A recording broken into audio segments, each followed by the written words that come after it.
doubler le taux annuel de rénovation énergétique des bâtiments et créer de nouveaux emplois dans le secteur. C'est l'objectif de la nouvelle législation adoptée mardi par le Parlement européen.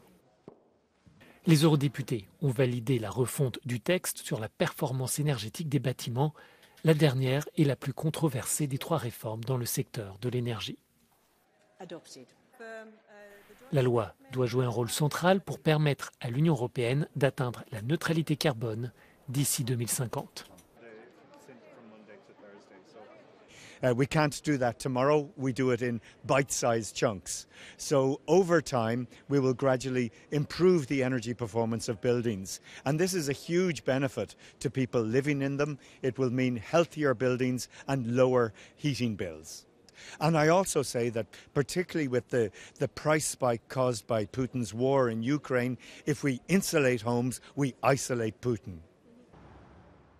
La proposition initiale de la Commission européenne ainsi que la première position ambitieuse du Parlement européen avaient provoqué le mécontentement de nombreux députés, en particulier au sein de la délégation allemande du Parti populaire européen.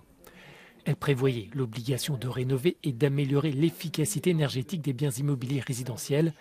Cette annonce avait fait craindre un fardeau pour les propriétaires avec des coûts élevés, voire inabordables. Cette disposition n'est plus à l'ordre du jour, mais certains eurodéputés chrétiens-démocrates allemands ne sont toujours pas convaincus. Und es gibt auch, liebe Kolleginnen und Kollegen, detaillierteste Vorgaben für Fahrradstellplätze und für die Vorverkabelung für Ladesäulen und dergleichen. Und ich unterstütze das Ziel. Ich finde es gut, dass wir in dem Gebäudesektor wirklich auch was machen. Aber der Weg, der jetzt wieder beschrieben ist, dass wir wieder in diese kleinen Mikrodetailregelung hineingehen, den halte ich für falsch.